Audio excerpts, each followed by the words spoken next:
What's going on, guys? Welcome into today's Money Moves. As always, your host, Matty A., my co-host, my brother, Mr. Breedwell. What's up, y'all? Merry Christmas. This is going to be the last episode before Christmas, so it is. Giving you guys a big shout out, all the listeners, all the people out there hustling, making money, losing money, taking action, working towards your goals, making 2022 an amazing year and finishing it strong. Big shout out to you guys. Of course, you know, on this show, we talk all things stocks, real estate investing, and personal finance to help you on your wealth building journey. Today is December 20th. And while it's kind of historically a slow week leading into Christmas or the last couple weeks of the year, there's kind of a lot going on right now. Oh, yeah, tons. End of the year with the market, we got the rollover into the new year, which people are anticipating heavily. Yep. You go Christmas, then that fizzles out, and then like a few days later, we have New Year's. We have lots of news saying good, saying bad. We got a lot to cover today. We got updates on Sam Bankman-Fried. We got another drop of Twitter files. A new bill, government spending bill to avoid the government shutdown. We're going to break down a little bit of what that entails and what our thoughts are and how really that ties into the stock market and real estate, economics as a whole. Of course, we've got some real estate updates for you guys on what we think are going to be kind of playing out as we head into the new year. New updates on forbearance, home builder data that just came out this week, affordability data, all kinds of stuff. Don't forget to take advantage of all of the free resources we offer our Millionaire Mindcast fam. You can check that out at millionairemindcast.com. Yep. The 2023 Rich Life Planner is out. millionairemindcast.com/store. Right now, we got the PDF available for you guys. Physical copies are going to be in January, so super excited about that. If you're not subscribed to the podcast yet, be sure to hit that subscribe button. All we ask is that if you enjoy this, share it with a friend, a family member, somebody that really wants to be involved in these types of conversations, because you're not going to get it in the mainstream media. You're not going to get it honestly and transparently from a lot of other people that really just want to take your money. We're just here to have some conversations about 100%. how to make more money and how to win together. If you enjoy it, leave a review on iTunes. Take advantage of your free financial X-ray. We've done thousands of these for Millionaire Mindcast listeners throughout the years. What does that entail, Mr. Breedwell? So we'll take a look at your current investments, any insurance, stuff that you got going, talk about what you might want to set up, what you might want to do. We can build you a financial plan, see how that might look going into the future, and really just make all those investments or all those things that you're doing kind of translate long-term into a financial plan. A lot of people just have investments, kind of like when people just say, I'm going to buy real estate, and they don't really have a plan after that. It's the next step. They know it's the right thing to take the action, but then there's a whole another layer of strategy that comes into it, right? Yep. To achieve the financial goals and plan that you want, you need to have a roadmap on how you're going to do that. So that's 100%. What Ryan and his amazing team do for free for all of our Millionaire Mindcast listeners. Just text the word X-Ray to 844-447-1555 for all my accredited investors that want to look at passive investments, passive income opportunities. I usually put out, 2 to 3 a year. You can text the word deals to get on that list. Deals to 844-447-1555. We're going to be doing our next Wealth, Wine, and Dine event here in 2023. Very small, intimate group to get around other millionaire, high net worth investors and business owners. Text the word events to get on that list. And if you're not on my text letter, text the word notes. I send that out each and every week for you guys. With that being said, let's dig into today. First, let's just get in on some of the culture and the drama that's going on right now. There's lots of it. Sam Bankman-Fried. Gone. He getting extradited. I'm honestly shocked. Back to the United States. Here's a time where I was wrong, and I'll say I didn't think anything was going to happen to him because there was nothing happening to him. He was going on the New York Times panel. He was saying he was going to come to the U.S., but I'm glad I was wrong because he deserves to go to jail for the rest of his life, and it sounds like he will. Yeah, I was wondering. I was like, what's going to happen to his little witchy girlfriend? Like, is anything going to... She'll probably... Because she's got some culpability in all this. She'll you would probably think his team does too, right? Yeah, well, because they didn't just they charged him with conspiracy. You can't conspire without extra people. Yeah. So that means that they already know that there's more people. I am assuming that she is talking to the FBI and is cooperating, and so she'll get a lessened sentence for that. It makes their work a lot easier to do. It was pretty clear from the testimony, though, from the bankruptcy CEO. He is essentially saying that it's going to be hard to find the assets because they were literally using the QuickBooks. I can't remember where I saw it, but it somebody had noted, I think the new FTX team said they've like located $1 billion in assets, like $750 million in cash. I don't really know more detail on, they didn't really kind of expand on it, but it seems like and this was the guy that came in and kind of did the Enron cleanup, right? Correct. He said this is way worse than Enron. He said it was the worst he's ever seen. Yeah. So that's not good. He said it's worse than Enron. And the craziest thing is, like, I don't even think, like he was even saying Madoff. This is way worse than Bernie Madoff because there was a lack of accounting. And so it's really hard to find where the assets went when there's a lack of accounting. It kind of just was going in and out everywhere. So I'm hoping that they can get stuff cleaned up pretty quickly. But SBF going to jail forever is awesome. Yeah, I can't express, like, that's just like, if you don't like that, you have something wrong with you. You don't like NBA basketball. Kevin O'Leary just kicking himself in the shins. You got all these hedge fund guys. I didn't know initially they were being paid by them. I just thought they were invested in them. But now knowing that they were paid by them, it's obvious there's a conflict of interest there, and their judgment is clouded. 100%. Because it's a fraudster. You can't. They're pumping. Yeah. Without any real accountability. Correct.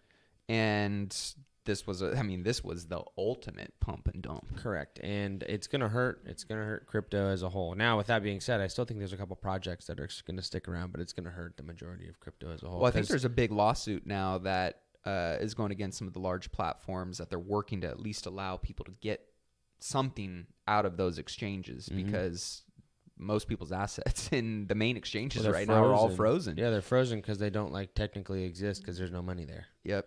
It's it's crazy. But this is exactly why, again, regulation is good even though people don't want it. It protects people. Overall, it protects people. Even though there's still always going to be fraud, there's always going to be people that find the cracks. It's overall better than having none. Twitter files. Yeah. Twitter daddy. Confirmed. Mr. Elon. I mean, they came out with some insane shit this week. No, and it's they not came being out talked about at all. No, I mean, it's like, can we talk about the fact? We'll talk about the latest Twitter files drop, but then they came out and basically said this insane conspiracy theory around the government, the CIA, killing John F. Kennedy was true, but we all kind of already knew it was true anyway, so no big deal. I didn't even see that one. They did confirm the CIA. The one that's always... That was the one that was shocking to me of like, if you actually trust in our government that they have your best interest in mind. Then they pinned it on Lee Harvey Oswald. Yeah. Is he dead? Oh, yeah. Okay, so now they don't care. No. Yeah, it's kind of gangster, but bad. I mean, the government... The gangsterness of it is epic. The badness of it is colossal. It's insane. Yeah, that's crazy. So that was kind of like literally just thrown out there and kind of glossed over. Kind of like the whole, we know there's aliens, but why did the CIA kill JFK? He was a nice guy. Well, he was a G, right? He was kind of he was one of the original OG presidents that was calling people on the carpet. And there were people getting called on the carpet that were in power that didn't. Was that released on Friday last week? Yeah. That's why I didn't know. Yeah, because you were off sipping and tipping in Napa. I was meeting with, I was meeting with marketing partners. Mind you, first off, shout out to you, brother. That was an amazing. So we went out to Napa this last week for Ryan's, and this little side, for his company kind of team event and party. And this is why you are one top in the industry in the entire United States at what you do. Because every time I see and get to be around your team, they are world class. I mean, oh yeah, they're good. I mean, Kim, Trey, your whole team is just phenomenal. And then to see the way that you take care of them shows why they take such great care of you and your clients. As a client, I've experienced this firsthand. We drank a lot of wine. Yes. I had a hangover and a half on Sunday. But then we had jalapeno eggs Benedict to help. That boom fly. Yeah. The So that was good. But here's what I can say. If you're one of Ryan's clients, you will get some of the best hand-selected wine in the world because this dude has insane connections all throughout Napa Valley. So that's a little side benefit of him making you money and taking care of your wealth plan for you. But going back to the Twitter files, so the FBI and the U.S. government paid Twitter, included with big tech, millions of dollars. Hundreds of millions. To censor conservatives. Hundreds things, over 100 million. To censor conservatives and election information and COVID information that they ultimately felt was against the narrative. I mean, the government did this. Yes. FBI did this. So talking about, all the crazy stories that people have been talking about of weaponizing government agencies and no way, you're a tinfoil hat wearing mofo. Like, this all happened. This is like straight, like, and remember, this is all happening under the Democratic Party. Just remember that. Yeah. That's why we just, you have to be some sort of fucking weird to be a Democrat nowadays. For what they are now associated with as I would say that most people, just like a lot of people, I don't agree with like far right. Well, I think there's a lot of staunchy Republicans that are, really kind of the face of a lot of the Republican Party.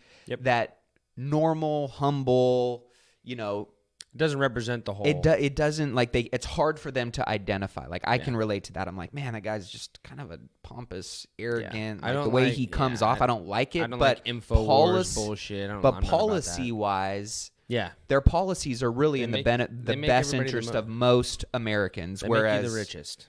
Democrats make you the poorest. It's just the complete opposite. Yes, they make you the poorest. It's not for the benefit of the general. It's to more control the general public. Correct. It's for control. And so, that's where I think a lot of people struggle with, like, what side do I get down with, right? Which I think, Elon Musk, that's why I love him, is he's just straight up putting shit out. Like, his, he had somebody dox, like, where his family was at. His level of assassin after putting out all of this shit and is going to continue doing what he's doing. Mm-hmm. Because he was like, what is he calling it? The woke virus of the brain. Woke mind virus. Yeah, mind virus. And this becoming kind of the great awakening of people waking up and going, I don't want that. Like, I don't want that for my kids. I don't want that for our country. Nope. And now starting to see the repercussions of how that's all playing out financially, economically, in your family household, all kinds of stuff. His level of, like, increase in terms of assassination, percentages is going way up. Like the risk of him getting killed. Like, going through the roof right now. I could say that makes sense. Like, already being the world's, or one of the world's richest guys, depending on what month it is, you got a high level of somebody. His security detail has to be. Dude's rolling around like. Now he is, but before he used to go get in his Tesla truck. It's got the bulletproof glass. Yeah, I need to get me one of them too. I'm on the list, but I just thought that was crazy that he's going to continue rolling out more Twitter files, and I'm here for it because I think people need to get called on the carpet. We need transparency. People just want to know the truth, and based on the truth, right? Because Stalin did a great job of this in the Soviet Union when controlling the narrative. He controlled the truth. He controlled all of mainstream media, and now with what's going on in Twitter and more of these social platforms, that's giving grassroots journalists the ability to speak more fact and truth instead of paid journalists that are on somebody's payroll. That if you don't say what we want you to say, you're fired. It's not real journalism anymore. No, I signed up for Twitter after Elon Musk bought it so I could get the news. and sometimes just respond to people that are being absolutely ridiculous. Some of your responses are amazing. I just don't. Yeah, like the one to the president. Like, we're gonna make electric cars, and then, like, I'm making electric cars is not gonna save the environment. It's just not.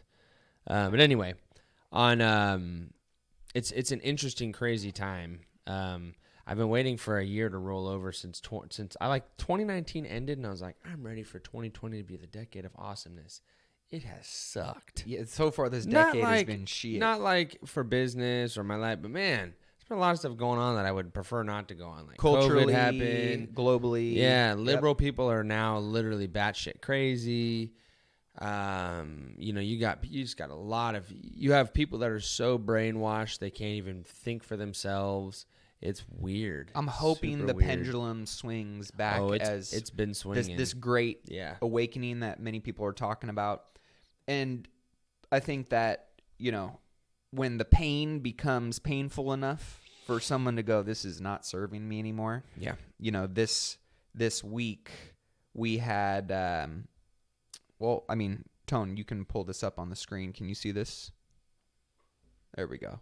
So this is the inflation breakdown. Yeah, my eggs are expensive. Right? I eat them every day. I'm paying $6.99. November of 2022. This is basically the core categories plus other notable items year-over-year price changes for inflation. Eggs, yes. 50% more expensive. Airfare, 36%. Butter, transportation, right? So you can see here, energy is here. Food at home, still 13% up year-over-year, 12% up. All kinds of stuff in here that, again, this is all that stimulus money that hit most people's pockets that don't have financial literacy and or IQ to save it, to invest it, to do intelligent things with it. Mm-hmm. That surplus is slowly getting eroded. And when pain sets in next year in 2023, now for people that were being diligent with their money, with their investments, not living beyond their means, doing, prudent and disciplined things with their investment plan, there's going to be an insane amount of opportunities for you. But unfortunately, there's going to be a pretty significant amount of pain that hits in 2023, in my opinion, that it's going to force people to start making decisions not on what feels good to me and who I think has my best interest in mind, but what the facts are showing and what real realities you're facing with your family, with your finances, with your lifestyle, and having to do some real tough decision making. Agreed. And adjusting, because we know it's going to get a little bit more challenging in 2023. Yeah, I am kind of thinking that for the market, at least on my neck of the woods, it looks like we have a potential to have some sort of catalyst to the end of the year to get a rally. We have to have Nike and who reports? It's Nike and FedEx. They're going to report after hours today, and that'll be the start of kind of, hey, did Black Friday, did November kind of come through for retailers? I think it's going to be positive. Yeah. I think FedEx is going to report that they're going to have growth, but it's lower growth than they had last year. I think we're anticipating somewhere between 4.4 and 4.8% year-over-year growth, which is good. Nike reporting positive and strong earnings and strong consumer behavior will be a way that we can get this Santa Claus rally. Every single time that the Fed starts to do this sort of pivot towards stopping to raise interest rates, which they've announced it's going to be 50, 25, 25, 25. I'm of the opinion, and I'm sticking with, it's going to be 50, 25, pause. And then what people are going to make the mistake of is when they see the pause, they're going to expect a rate cut to come next, but they're just going to pause, I think, and sit probably until early fall, late summer, August time of next year. Then they might start, talking about interest rate cuts. And when that happens, that's really going to shoot the market up. I do think we'll have a rebound in the stock market. We'll probably have one more pretty good leg down, which should be, I'm looking, I don't know if Macaroni Tony, he's the chart god. I'm looking at the 3,600 level, 3,640, 3,620 level on the S&P 500 as the bottom. If we do go down, that's where we'll probably bounce off of, and that should be the beginning of our that should be the last low found, and then we should find a new high after that. Not the highs being not as high as the previous one. Then we should be able to kind of grind through, get stagnant but good earnings and probably more value focused areas, not technology, but like industrials. Banks should finally start making money, stuff like that.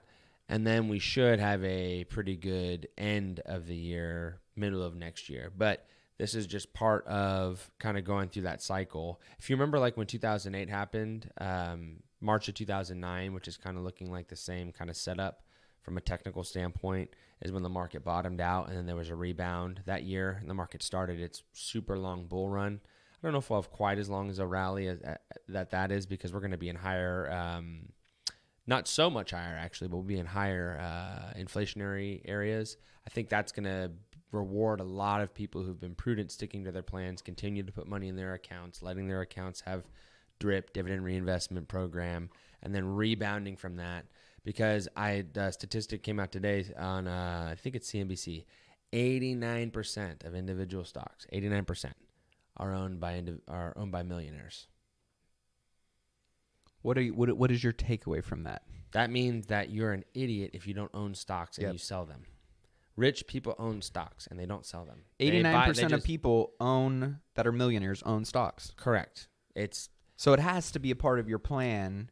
The difference the other, and this isn't just in fixed income, alternatives, and equity. So just that excludes real estate. Real estate funds or ETFs they'd be considered an equity. Yep.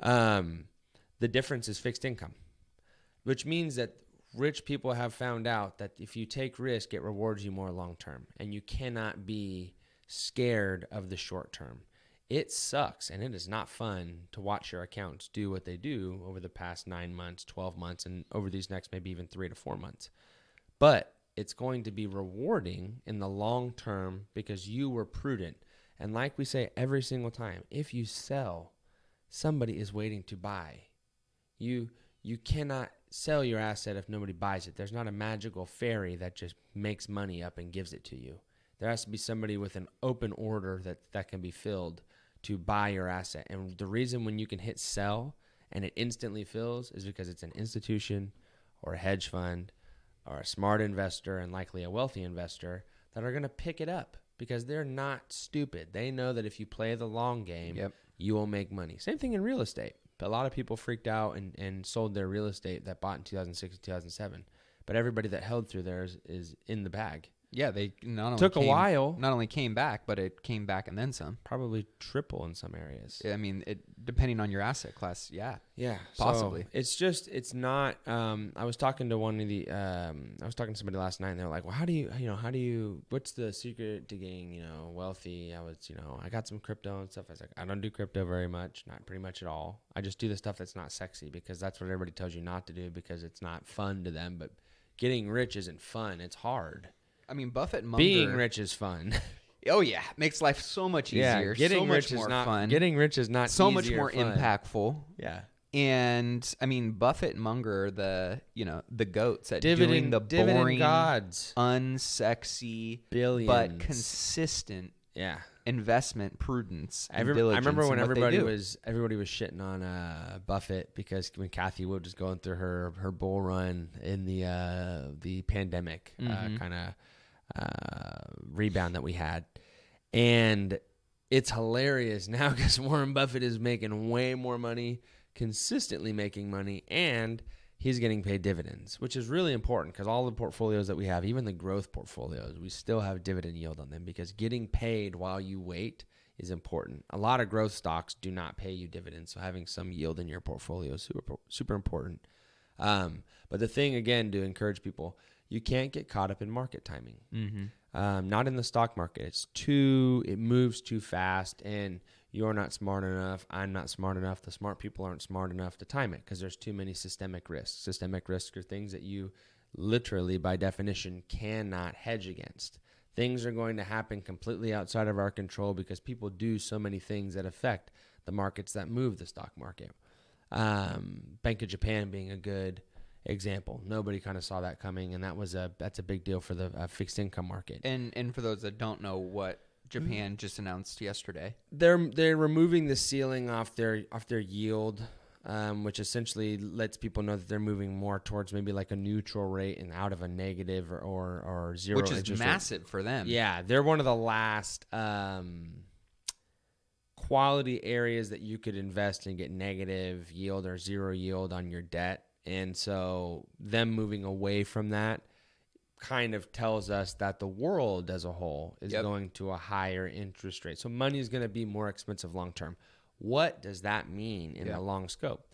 Assets like real estate are likely going to go from like a 3 to 5% annualized return, probably closer to like a 4 to 7% annualized return. It's going to be the net same because the cost of money will offset some of that for most people. But that's going to raise probably the long-term annualized return on real estate, which is awesome. That means that real estate will appreciate faster. It's going to mean that fixed income pays higher coupon rates, and there's likely going to be more volatility in the bond market long-term because we're not going to be in a lower interest rate environment. So there's going to be more opportunity to be made in high yield and low duration fixed income, I believe. And then it's going to provide opportunity for, well, I feel like it's going to force, I know it's going to force companies, you have to be profitable. You can't run on a negative balance sheet. You're not a farm. I was going to say, if anything, it's gonna make people run their companies in a more higher quality disciplined way. Yeah, because money which costs. is going to benefit who? Both sides. It's going to make higher quality companies with higher quality products. It's going to cost more, but it's going to make a better overall business environment for the consumer. And then on the other side, it's going to be better for the investor. Correct, because investors are going to have more money going in. Companies will have higher profits, and likely what companies will do is they'll do like pure cash stock buybacks versus leveraged stock buybacks. So the days of like heavy leverage stock buybacks are likely gone. But FedEx is already announcing a stock buyback based on what they're expecting for their results this year. So the stock buybacks are very good because it helps the price rise and it keeps the availability and the scarcity there in stock, so the consistency going up. It also shows a company is invested in the success of themselves because they are literally have their own money, their company money, skin in the game. So the stock price very much matters to them. That's a very good thing.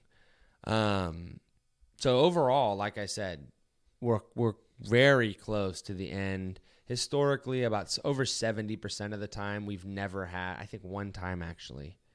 Maybe it's like only one time. I got to go back and check my data. So hold me light on this one, folks. I think there's only been one time when the Fed's pivoted or started to pivot, because they're not going to pivot off of not hiking, but starting to go down that road, that the market hasn't gone through a pretty good, really quick 30 to 45 day dip before it recovered and started a new cycle. Typically, before you start a bull cycle, you will see a dip. Even in like some day trading setups, when I was day trading, that a very large downward trend was indicative of a good time to get in for an upward trend to start. It's just kind of a necessary evil. Again, I use that term a lot today, but it is necessary. You can't have where the S&P 500 makes money 72% of the time. So we'll call that 7 out of 10 times it makes money. You have to be there for the other 3/10 of it in order to be successful, because some of the biggest market swings happen in the 3/10 of it. The easy stuff is the 7/10. Being a part of the 3/10 is necessary because a lot of the big swings where the market goes up and you're getting paid yield happens in that 3/10 of the time. And it's the hardest time to be in the market. So I've probably sounded like a broken record for the past 4 or 5 months, but it's just because it's the right thing to do. Mm-hmm. And during times like this, when everybody is selling, one of the things that like you said, the GOAT we were talking about earlier, Warren Buffett, he has always stuck to the guns that I'm just going to be a contrarian. When people are getting comfortable, I'm going to stick on the sidelines. That's why he's been building up his cash for so many years. And then when people get crazy, I'm going to start deploying it, which is why he's buying a crap load of stock. If you look at his 13K, he is buying so much stock. It's insane. And he's buying value stock, companies that have good balance sheets, that are low PEs, that can produce long-term and pay the dividends that he wants to get paid.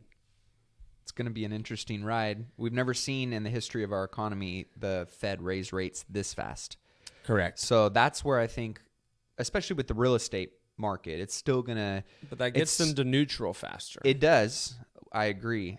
And I think that's good for statistically, we actually don't know if that's going to happen. Let's say statistically it should get them to neutral faster. And the yield curve, so when I woke up today, this was the first day that I've seen the spreads on the 10s and the 2s begin to compress.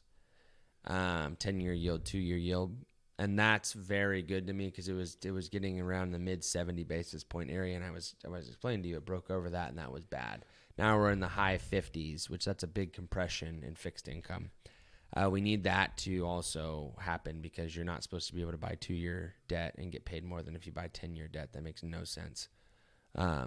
So in the... well, the fact they've done it this fast and unemployment has stayed where it's at. S&P has obviously had its challenges, but still relatively held strong. Yeah. You know, it'll be interesting to see what inflation does over the next couple months. Inflation is already down. It's just it'll be interesting to see. Still high though. Still it is painful, but it's kind of becoming normalized in a lot of people's minds. It's lower than the CPI number. Yeah. That's the hard part where people don't understand how to chew on that. It's the real inflation is below what CPI says. Consumer price index is what we call inflation, or what they use to judge what inflation is. But real inflation, by most economist standards, is much below what CPI is indicating, headline and core. I would call it closer to 4.7 versus the 6-ish area that they're saying it is in right now. With all that being said, you've heard some of the terms that we've spoke about 30 to 45 days ago: owner's equivalent rent, Case-Shiller price index, things that the mainstream media is now starting to talk about. And that's because they're starting to catch up with the narrative as well that inflation has likely peaked. And Jeffrey, is it Gundlach? I think it's Gundlach. I think it's Gundlach. He was on TV the other day, and he was speaking. He's a big bond trader, and he was saying, yeah, there's going to be a little bit more pain in the stock market, but I'm of the opinion that the bond market is not telling us that there's going to be a massive recession. There's going to be a slight pullback that'll be very quick and modest, and then we should recover from there. And that's good to see somebody on the fixed income side saying what people like Jeremy Siegel are saying, who is Wharton School of Finance emeritus. Goldman Sachs came out. Somebody in Goldman Sachs came out this week as well and said, "Hey, we still think there may be a recession, but we're actually not as, certain as we were last month." I think what's going to happen is they're going to pause, and then they're going to say, "Yeah, you know what? We were wrong. Inflation wasn't inflation isn't transitory. Holy crap, we just found that out. And yeah, you're right. That was a recession we were in." Mm-hmm. I mean, we can't. I mean, we can't fight the Fed, but we have to understand that, they're like our mom. They're gonna tell us what we need to know when we need to hear it, when it's good for us. And our mom, your mom had to tell you a white lie, and so has my mom in the past as well. It's just the way that you raise a child, right? I guess you have to tell them what they need to hear when they need to hear it, so they act the way that you need them to act. It's control, but it's control so that they can get the market landed back, and I still think a soft landing is highly likely. It'll be interesting to see how this trickles into the real estate market with defaults, home equity, the real estate industry as a whole. Interest rates are going to go back up for a short period of time, and then they're going to stay high probably through summertime. I think seasonality is going to help the real estate market kind of buoy itself back up, and it should start going back up when the stock market does. CoreLogic released a report: 1.1 million homeowners now have negative equity. But when did they buy? And 20. They're mainly people that bought in 2022. Right? Thank you. Yeah, I saw that report. Nobody, in fact, I believe it is nobody that bought in 2019 has negative equity still. No. Yeah. Home builder confidence data got released yesterday. Builder confidence in the market for newly built single-family homes posted its 12th straight monthly decline in December. Dropped 2 more points. Again, there's still a record number of housing starts and houses under construction. So it's all relative, but at the end of the day, that number above 50. they were 50 is kind of exactly the threshold of it being a good market. This one now being in the 30s, low 30s, they're, of course they're not feeling as confident. More on the Midwest, still confidence is a lot higher. West Coast with inflation, labor issues, the cost to build, and affordability, that's where we're seeing a little bit more challenging, kind of dynamics for home builders. Our nation's affordability challenges stem from an alarming supply-demand imbalance, and to properly address this, we must build 4.3 million new apartments by 2035. This last month, they saw a drop in multifamily housing permits and starts. So that's just something that they're aiming for. This is coming from the National Association of Realtors. Also noted, compared to the prior month, the monthly mortgage payment increased by 7.3%, while the median family income increased by 0.9%. This is just an example of the delta between affordability having issues. Home buying is less affordable. So you're seeing less people apply. Mortgage apps, let's see what we got here. Applications to buy new homes in November are down 25% year over year. Up month over month. They are up month over month. I think 10 basis points. Yeah, I think it was 0.8, 0.9, something like that. Oh, was it 0.9? Yeah. It was, so 90 basis points. Oh, no, you're right. No, it was 0.1. Yeah. Okay, I thought it was in October. Yep. It was 0.1. Yeah, Altos reports inventory is down again, 2.5% week over week, the same as the week prior, down 9.6% from the peak in October of this year. That being said, it's still drastically down from where it was in 2019. Rents, we've been hearing this kind of tune for the last couple months. U.S. rental price growth slowed for the sixth straight month on an annual basis in October to 8.8%, the lowest rate of appreciation in more than a year. But it is still, key word here, 3 times higher than the pre-pandemic level. And I think, based on where, if it's less people applying for houses, if there's less home sales happening, if people can't afford to own a home, there's still going to be rental demand. And there's still going to be, I think, according to the National Association of Realtors, about a 6% increase projected estimate of rental growth price this next year in 2023. So we're not seeing some massive falling in the rental side and or the home value side. Yep. Forbearance, the total number of loans now in forbearance remain flat relative to the prior month at 0.7%, 70 basis points as of November 30th. According to the Mortgage Bankers Association estimate, there's about 350,000 homeowners in forbearance plans. So I think really not that much. It's not at all. And these are the main, if you're looking to unemployment, forbearance, when people cannot pay their mortgage, I would say that's one of the best leading indicators. Exactly. Because that's their home.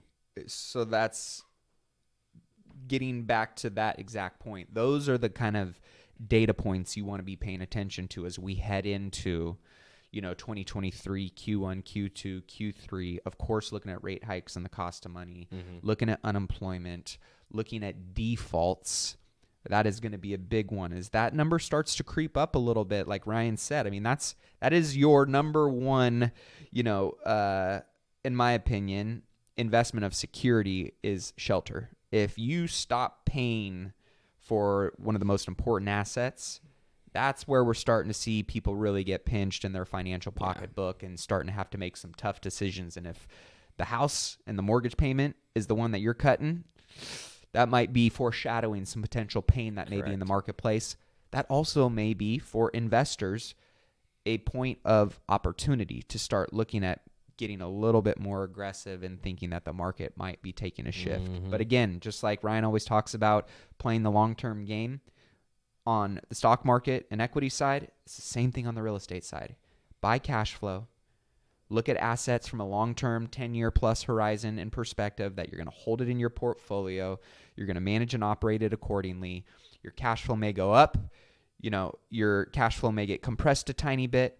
No matter what your equity does, as long as you're net positive, it's going to be a long-term, good quality investment that you're going to come out ahead on. Yep. So that being said, we want to wrap up, and I want to get your thoughts on this $1.7 trillion bill that is going through. I didn't really know much about it besides I heard about the defense spending. I've heard what we got here. I've heard some things about stuff in there that I obviously wouldn't like money going to Ukraine. I'm not a big fan of. I know what you will like. We got $858 billion of that going to the military. That's about half, which is about a 10% increase over its current levels. I like that. It'd fund domestic programs at more than $772 billion, including nearly $119 billion for veterans' medical care. I like that, which is great. Josh Hawley was a part of the bill, which makes me feel more confident in that there'd be a lot of stuff that I do like. It was just a bipartisan bill, which means that there's stuff that I'm not going to like. Yeah, I mean, that's how it always has to be. Yep, there's definitely going to be some stuff in there. You got about $45 billion going to Ukraine. Yeah. Which was above Biden's request for $37 billion. Yeah. Another $40 billion in disaster aid for storm and wildfire recovery. That's good. Important. Also, unrelated policy provisions, including a bipartisan deal to revamp the outdated Electoral Count Act. That's one that I think is a little bit interesting. I think there's more. I want to know more about that because the best I could read about it when we quickly were looking it up was just that it makes the vice president certifying the election more ceremonial and less like, hey, you can't actually stop certifying the election because you don't think it is good. And that's why that rule was put there, so that the vice president, there was one more check and balance before anything happened. And so they want to make that more ceremonial and not actually mean anything in case the VP doesn't want to do that. Legislation would ban TikTok on government phones. I like that. An extension of pandemic telehealth flexibility, retirement savings incentives, and much more. So, going to be interesting to, kind of see how, as this money kind of gets deployed, if it actually hits where it's supposed to. And how that ultimately trickles into. Well, it has to now. They passed that. They did pass a new bill like a couple years ago, or now when things get. They have to go. The Supreme Court has said they have to go where it says you are telling people they go and it's passed, or you get lots of trouble. So I'm confident it'll go where it's supposed to go. I know the $45 billion is going to go to Ukraine for sure. Oh yeah. Biden needs a new pair of shoes. With that being said, we appreciate you guys. Merry Christmas to you. Merry Christmas, everybody. Your families. Happy New Year. Make sure to go out and do something nice for somebody 100%. that may need it. Building wealth is obviously something that selfishly creates so many luxuries and so many benefits for you and your family and your kin. But there's a lot of people, good people, that need assistance as well. So if you have the ability to go and bless somebody on Christmas, do it. It'll feel good karma. It'll come full circle. It'll be a great way to kick off 2023. We can't wait to spend another year with you guys because this is going to be one of those wealth-building years that we talk about for a long time. Correct. 2023 is going to be insane. If you want to be on that journey with us, don't forget to tune in each and every week. Hit that subscribe button. Don't forget to leave us a review. It means a lot to us to get positive public feedback on iTunes, whatever podcasting platform you listen to this on. Just take 90 seconds, drop a review. And don't forget to take advantage of your free financial X-Ray. Text the word X-Ray to 844-447-1555. That'll get you connected with Ryan and his amazing team. Deals for all my accredited investors. Text the word deals to that same phone number for those looking for passive income investment opportunities. If you want to get to an event with us this year in person, we don't throw big conferences. We like to have intimate environments where we get to really build relationships, connect with you guys. Text the word events to that same phone number.